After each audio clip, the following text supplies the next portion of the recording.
কৌবনী সঙ্গীত ও সাংস্কৃতিক মঞ্চ পরিচালিত এক নতুন মনোগ্রাহী অনুষ্ঠান স্বপ্নাঙ্গন। স্বপ্ন যেখানে সত্যি হয়। আমরা তুলে ধরব আপনার সৃষ্টি, আপনার প্রতিভা।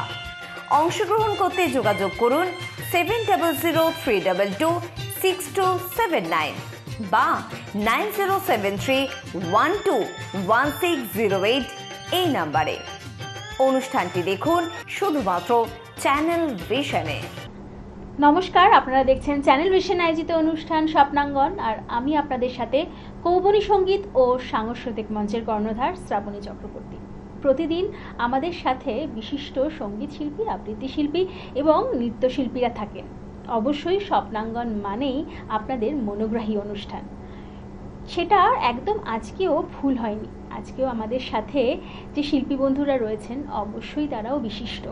আমার অনুষ্ঠানে আগেও দিদিরা এসছেন, আবার আপনাদেরই চাহিদায় দিদিদেরকে আনতে বাধ্য হয়েছি, কারণ দিদিরা অপূর্ব অসাধারণ আবৃত্তি পাঠ করেন। একদম সময় নষ্ট করব না, সরাসরি আজকে শিল্পী বন্ধুদের কাছে যাব। দিদি, আপনাদের নাম?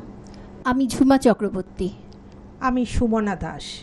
দিদি, আজকে তো আপনারা আবৃত্তি শোনাবেন। অবশ্যই আপনাদের আপনারা আগেও আমাদের অনুষ্ঠানে এসছেন এবং খুব সুন্দর অনুষ্ঠান পরিবেশন করে গেছেন। তার হয়তো আজকে সেরকম বা তার থেকে আরও হয়তো ভালো কিছু উপহার পাবো, তাই তো? আশা রাখতেই পারি তো? চেষ্টা করছি। একদম। তাই সরাসরি একদম আপনাদের আবৃত্তিতে চলে যাই। কি শোনাচ্ছেন একটু যদি জানেন। আমাদের শুরুতে আছে আবৃত্তি কোলাজ, মা তুঝে সালাম। বাহ।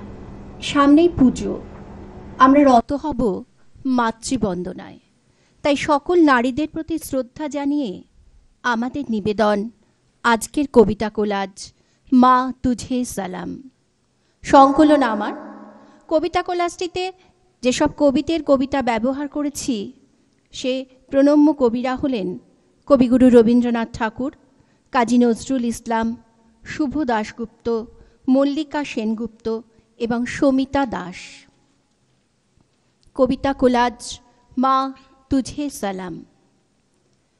নারীকে আপন ভাগ্য জয় করিবার কেন নাহি দিবে অধিকার হে বিধাতা? নত করি মাথা পথপ্রান্তে কেন রব জাগি?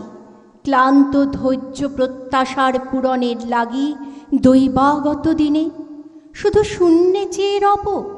কেন নিজে নাহি লব চিনে সার্থকের পথ? কেন না ছুটাবো তেজে সন্ধানের রথ?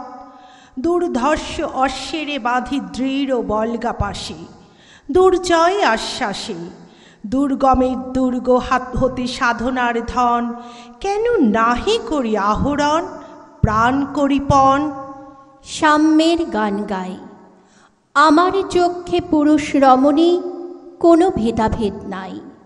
বিশ্বে যা কিছু মহান সৃষ্টি চিরকল্যাণকর, অর্ধেক তার করিয়াছে নারী, অর্ধেক তার নর।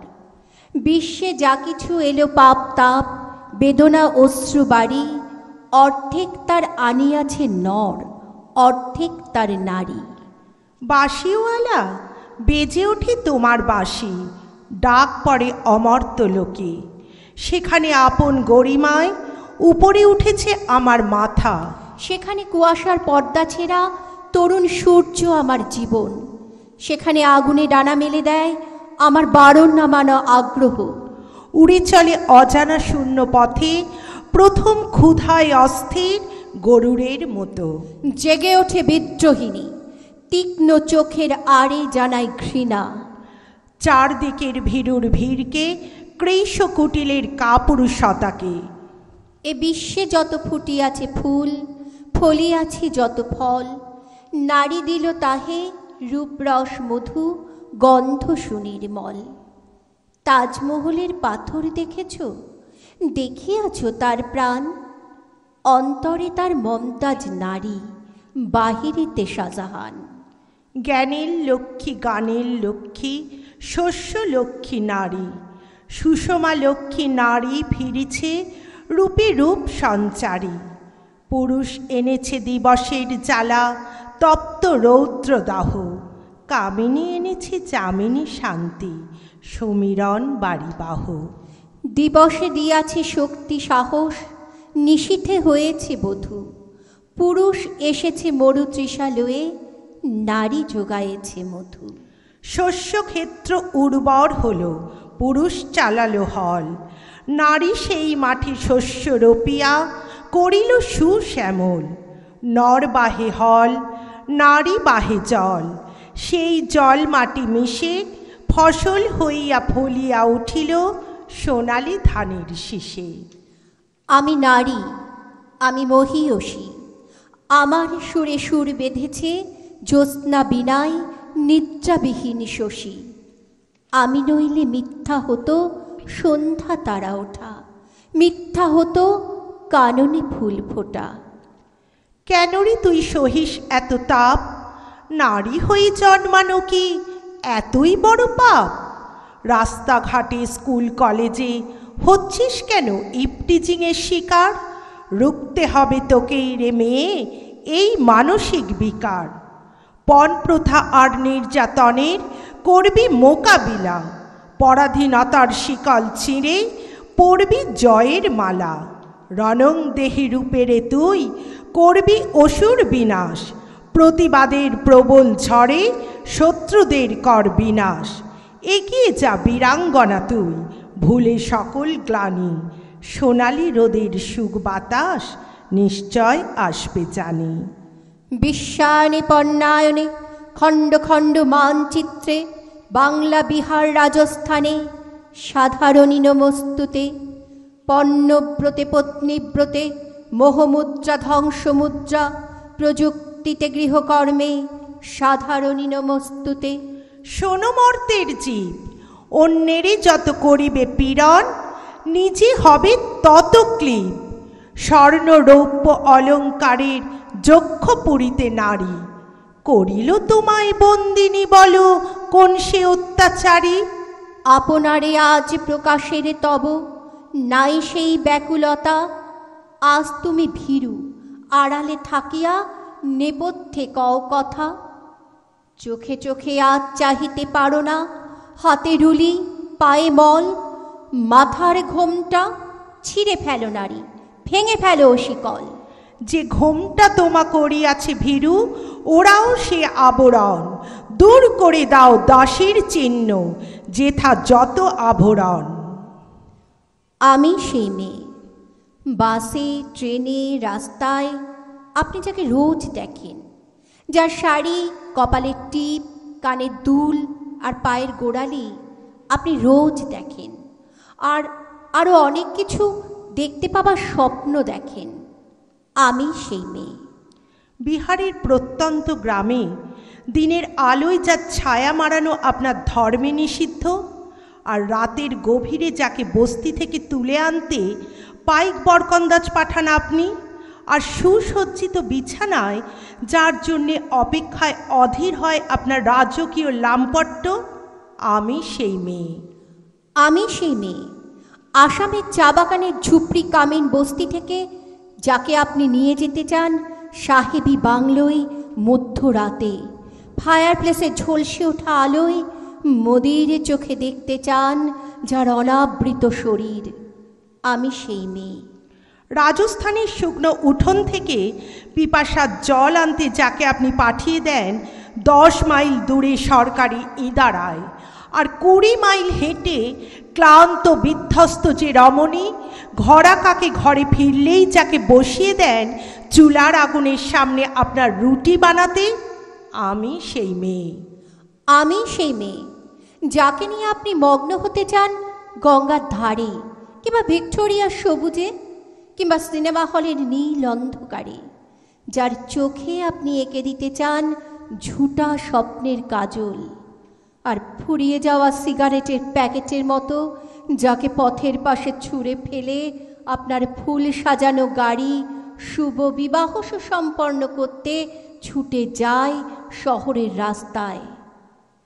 কোণে দেখা আলোর গোধূলিতে একা দাঁড়িয়ে থাকা আমি সেই মেয়ে। আমি সেই মেয়ে, এমনকি দেবতারাও যাকে ক্ষমা করেন না। অহংকার আর শক্তির দম্ভে যার গর্ভে রেখে যান কুমারীর অপমান, আর চোখের জলে কন্তি হয়ে নদীর জলে বিসর্জন দিতে হয় কর্ণকে, আত্মজকে। আমি সেই মেয়ে। সংসারের অসময়ে আমিই ভরসা।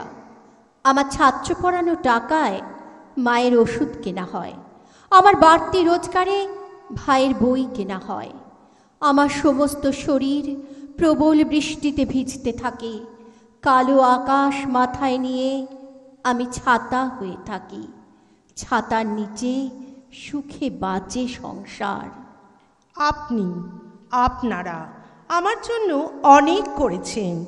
সাহিত্যে, কাব্যে, শাস্ত্রে, লোকাচারে আমাকে মা বলে পুজো করেছেন, প্রকৃতি বলে আদিক্ষেতা করেছেন, আর শহরগঞ্জের কানা গলিতে ঠোঁটে রং মাখিয়ে কুপি হাতে দাঁড় করিয়েও দিয়েছেন। হ্যাঁ, আমি সেই মেয়ে। একদিন হয়তো একদিন, হয়তো অন্য কোনো একদিন আমার সমস্ত মিথ্যে পোশাক ছুঁড়ে ফেলে দিয়ে আমি হয়ে উঠব সেই অসামান্যা। খোলা চুল মেঘের মতো ঢাকবে আমার খোলা পিঠ, দু চোখে জ্বলবে ভীষণ আগুন, কপালে ঠিকরে বেরোবে ভয়ঙ্কর তেজরশ্মি, হাতে ঝলসে উঠবে সেই খড়গ, দুপায়ের নুপুরে বেজে উঠবে রণদুন্ধুবি, নৃশংস অট্টহাসিতে ভরে উঠবে আকাশ। দেবতারাও আতঙ্কে স্তব্ধ হয়ে বলতে থাকবেন, মহামেঘ প্রভাং ঘোরাং মুক্তকেশিং চতুর্ভুজাং কালিকাং দক্ষিণাং মুন্ডমালা বিভূষিতাং। বিভৎস দাবানলের মতো আমি এগোতে থাকব, আর আমার এগিয়ে যাবার পথের দুপাশে মুন্ডহীন অসংখ্য দেহ ছটফট করতে থাকবে। সভ্যতার দেহ, প্রগতির দেহ, উন্নতির দেহ, সমাজের দেহ। হয়তো আমি সেই মেয়ে, হয়তোবা। আন্দোলনে, উগ্রপন্থে, শিক্ষাব্রতে, কর্মযজ্ঞে, রান্নাঘরে, আতুর ঘরে, মা তুঝে সালাম। অগ্নিপথে যুদ্ধ জয়ে, লিঙ্গ সাম্যে, শ্রেণী সাম্যে, দাঙ্গা ক্ষেত্রে, কুরুক্ষেত্রে, মা তুঝে সালাম, মা তুঝে সালাম, মা তুঝে সালাম। বাহ, অসাধারণ দিদি, অসাধারণ, খুব ভালো, কোনো কথাই হবে না। আপনারাও নিশ্চয়ই আমার সাথে একমত, তাই তো? অবশ্যই, নিশ্চয়ই একমত। আর কেমন লাগছে স্বপ্নাঙ্গন এবং আজকের এপিসোডও কেমন লাগলো অবশ্যই জানাতে ভুলবেন না। কিভাবে জানাবেন? স্ক্রিনে দুটি নাম্বার যাচ্ছে, ফোন করুন এবং ঝটপট আমাদের জানিয়ে দিন। সময় হয়েছে একটা ছোট্ট বিরতি নেওয়ার, ফিরে আসছি বিরতির পর। কৌবনী সঙ্গীত ও সাংস্কৃতিক মঞ্চ পরিচালিত এক নতুন মনোগ্রাহী অনুষ্ঠান স্বপ্নাঙ্গন। স্বপ্ন যেখানে সত্যি হয়। আমরা তুলে ধরব আপনার সৃষ্টি, আপনার প্রতিভা। অংশগ্রহণ করতে যোগাযোগ করুন 7003226279 বা 9073121608 এই নাম্বারে। অনুষ্ঠানটি দেখুন শুধুমাত্র চ্যানেল ভিশনে। ফিরে এলাম বিরতির পর, আর আপনারা দেখছেন চ্যানেল ভিশন আয়োজিত অনুষ্ঠান স্বপ্নাঙ্গন। আর আমার সাথে আজকে রয়েছেন দুজন বিশিষ্ট শিল্পী, সুমনা দাস এবং ঝুমা চক্রবর্তী। আসুন দেখি দিদিরা আর কি কি রেখেছেন আমাদের জন্য। দিদি, কি শোনাচ্ছেন? আমাদের এবারের নিবেদনে আছে একটি শ্রুতি নাটক। আচ্ছা শ্রুতি নাটক বৌমা বনাম শাশুড়ি। আচ্ছা, বেশ, চলুন আমরা শুনে নিই তাহলে। নাটকটি লিখেছেন মাননীয় স্বপন গাঙ্গুলি, অভিনয়ে বৌমা ঝুমা চক্রবর্তী এবং শাশুড়ির ভূমিকায় সুমনা দাস। শুরু করছি। বৌমা, কোথাও বেরোচ্ছ নাকি? হ্যাঁ, একটু কাজ আছে। কিছু বলবেন? আজ তো রোববার, আজও তোমাকে। তো রোববার কোনো কাজ থাকতে পারে না? না, বলছিলাম কি, সারা সপ্তাহই তো তোমার অফিস। যা বলবার তাড়াতাড়ি বলুন, অত ভনিতা করবার দরকার নেই। না, সেরকম কিছু নয়। তুমি অত রাত করে অফিস থেকে ফেরো। ও আচ্ছা, আপনার কি খিদে পেয়ে যায়? রান্না তো করাই থাকে, ফ্রিজ থেকে নিয়ে গরম করে খেয়ে নেবেন। নিজের খাওয়ার কথা বলছি না, আসলে নতুন জায়গায় আমরা সবই ফ্ল্যাটে এসেছি। তা ফ্ল্যাটের লোকেরা আপনার কানে কানে এসে বলছিল তোমার বৌমা অত রাত করে ফেরে, তুমি একটু করকে দিতে পারো না? তাই আপনি আমাকে করকে দিতে এলেন? ওভাবে কথা বলছো কেন বৌমা? কিভাবে বলবো? ফ্ল্যাটের লোকদের জিজ্ঞেস করে আসবেন। তাছাড়া তোমার পোশাক আশাক যেমন? এই হাত কাটা জামা। তা আপনিও তো এই গরমে হাত কাটা পরে আছেন মা। আমার আর তোমার বয়স এক হলো। উমা, সে কি? বয়স্করাই তো রুচিশীল পোশাক পরবে। আমরা তো আপনাদের দেখেই শিখব। আপনি কতদিন বাথরুম থেকে গায়ে জামা না দিয়েই বেরিয়ে আসেন। এবার থেকে আমিও তাই আসবো। উফ, আমি বোধহয় তোমাকে ঠিক বোঝাতে পারি না। আসলে খোকা অত বড় একজন অফিসার, তার তো একটা প্রেস্টিজ আছে। হ্যাঁ তাই তো, আর সেই জন্যই তো আপনার খোকা মাল খেয়ে সিঁড়ি দিয়ে টলতে টলতে ফ্ল্যাটে ঢোকে। কেন লিফটে আসতে পারে না? আমি বারণ করেছিলাম, লিফট যদি আটকে যায়। সত্যি তো? তাই তাই বুঝি। ওরকম বড় পোস্টে চাকরি করলে একটু আধটু খেতে হয়। তা আপনার খোকার বউ কিছু কম পোস্টে চাকরি করে না। এবার থেকে তাহলে আমিও মাঝে মাঝে। না না বৌমা, ও কাজটি তুমি করো না। ভয় নেই, লিফটে আসবো না, সিঁড়ি দিয়ে টলতে টলতে আসবো। আমি যাই, তোমার মুখের কোনো লাগাম নেই। শুনুন না শুনুন না, একদিন একদিন খাবেন মা? নিয়ে আসবো আপনার জন্য। তোমার বাবা জীবনভর আমাকে এক ফোঁটা খাওয়াতে পারেনি। বাবা মাল খেতেন? ওই আর কি, মাইনের দিনে একটু আধটু। এ কথা যেন আবার খোকাকে বলতে চেও না। তা আমিও এক আধ দিন খেলে যেন খোকাকে বলবেন না। আপনার গুরুদেব তো দিন রাত খায়। ওদেরও সব কারণ সেবা। তা আপনি না হয় অকারণ সেবাই করলেন। এবার একটু সংসারের দিকে মন দাও তো। শুধু টাকা টাকা করলেই চলবে? 4 বছর হলো তোমাদের বিয়ে হয়েছে, এখনো পর্যন্ত কেউ হামাগুড়ি দিল না। আপনি হামাগুড়ি দিন না মা, ঘরের মেঝেটা মুছলেও তো একটু হামাগুড়ি দেওয়া হয়। 4 বছরে একটা বাচ্চা হয় না? আপনার তো মা 60 বছর দাম্পত্য জীবনে মাত্র একটি খোকা, আমারও তাই হবে। তোমার মতো আজকালকার বউদের রকম সকম আমার ভালো লাগে না। খোকাকে বলবো আমাকে বৃদ্ধাশ্রমে পাঠিয়ে দিতে। তাই বুঝি আশ্রমে থাকবেন, আশ্রমিক হবেন? জানেন তো, শ্রম করে যারা খায় তারা শ্রমিক, আর বিনাশ্রমে যারা খায় তারাই আশ্রমিক। হ্যাঁ বলবেই তো, আমি তো বিনা পরিশ্রমেই তোমাদের সংসারে খাই। কবে আমি কাশিবাসী হয়ে চলে যেতাম। নেহাত খোকা আমার রত্ন তুল্য ছেলে, তাই পড়ে পড়ে তোমার মুখ ঝামটা শুনছি। তা ছেলের দোষগুলো একটু দেখবার চেষ্টা করুন মা, সবসময় বউয়ের দোষ ধরবেন না। ছেলে মাল খেয়ে বাড়ি ফিরবে, কোনো দোষ নেই।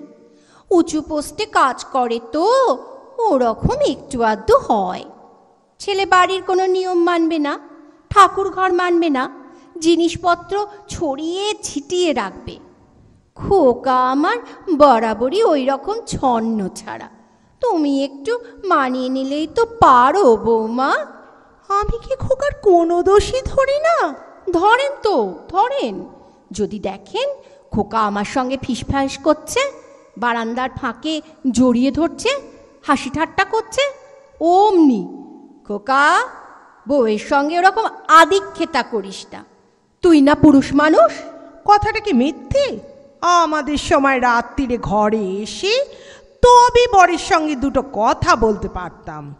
আপনাদের কথা ছাড়ুন তো, এক গাদা দেওর ভাসুর, যা সব ফষ্টি নষ্টি হতো আপনাদের। আল্লাহ না দোয়ার একটা দেওরও নেই যে দুটো মিষ্টি কথা বলবো। একটা মাত্র শ্বশুর ছিল, তাও অকালে চলে গেলেন। শ্বশুর একটা মাত্রই হয়। আপনি কিন্তু লাইফটা খুব এনজয় করেছেন। ভেরি মাই ডিয়ার শ্বশুর, 65 ইয়ারেও কি রোম্যান্টিক। মরা শ্বশুরকেও তুমি ছাড়বে না? বারে, খারাপ কি বললাম? আসলে আসলে আপনি বড় জেলাস।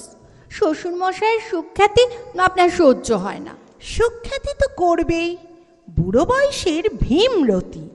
আমি চাললে বৌমা কোথায়? আমি খেতে দিলে বৌমা নেই।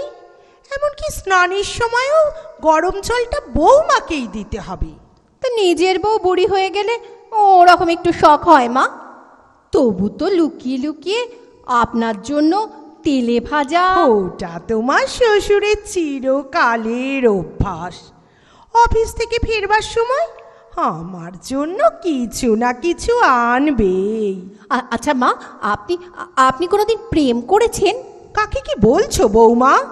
না মানে বলছিলাম কি যে আপনাদের তো অল্প বয়সে বিয়ে হতো, অত বড় দাম্পত্য স্প্যানে এদিক ওদিক একটু আধটু? না, সেরকম তো কিছু মনে পড়ে না। তবে তোমার ওই শ্বশুরের এক বন্ধুর আমার উপর যে একটু দুর্বলতা ছিল। উনি কি করতেন মা? সেরকম কিছু না, তবে একবার আপনার হাত ধরেছিলেন? পা ধরেছিলেন? পায়ে হাত দিয়ে প্রণাম করেছিলেন। এ নয় বৌমা, হ্যাঁ। সেদিকে বাড়িতে বিজয়া করতে এসে আমাকে আমার শাশুড়ি ভেবে প্রণাম করেছিলেন। তা আপনি কি করলেন? দৌড়ে পালাতে গিয়ে হোনারই ঘাড়ের ওপরে পড়ে যায়। কি লজ্জা! কি শিহরণ!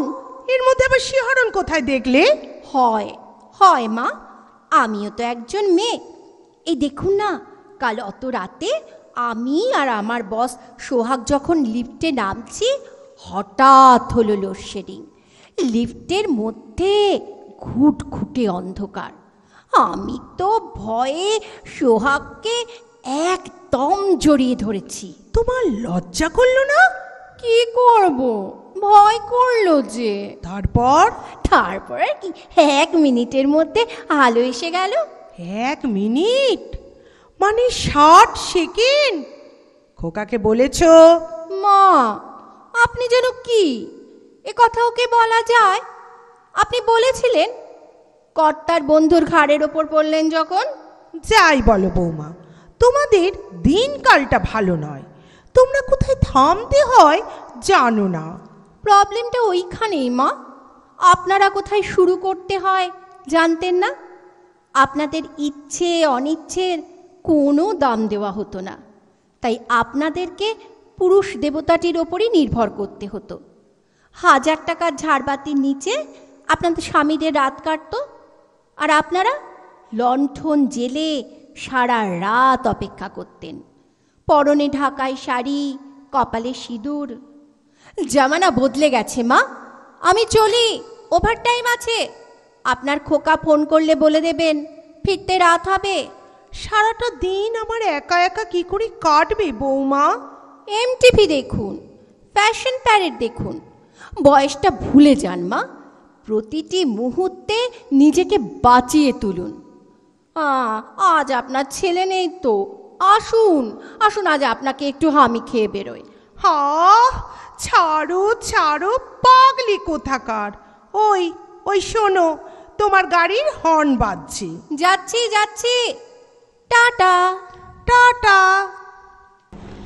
বাহ, অসাধারণ অসাধারণ, কোনো কথা হবে না। সত্যি খুব সুন্দর দিদি, একদম এতক্ষণ মানে আমি পাশে বসে খালি হেসেই গেছি। ভীষণ সুন্দর, ভীষণ সুন্দর। অবশ্যই আপনারাও আমাদের অনুষ্ঠানে আসতে পারেন। কিভাবে আসবেন? স্ক্রিনে দেওয়া যে নাম্বার, সেই নাম্বারে ফোন করুন এবং ঝটপট আমাদের সাথে যোগাযোগ করুন। আর অবশ্যই বলতে ভুলবেন না স্বপ্নাঙ্গন কেমন লাগছে।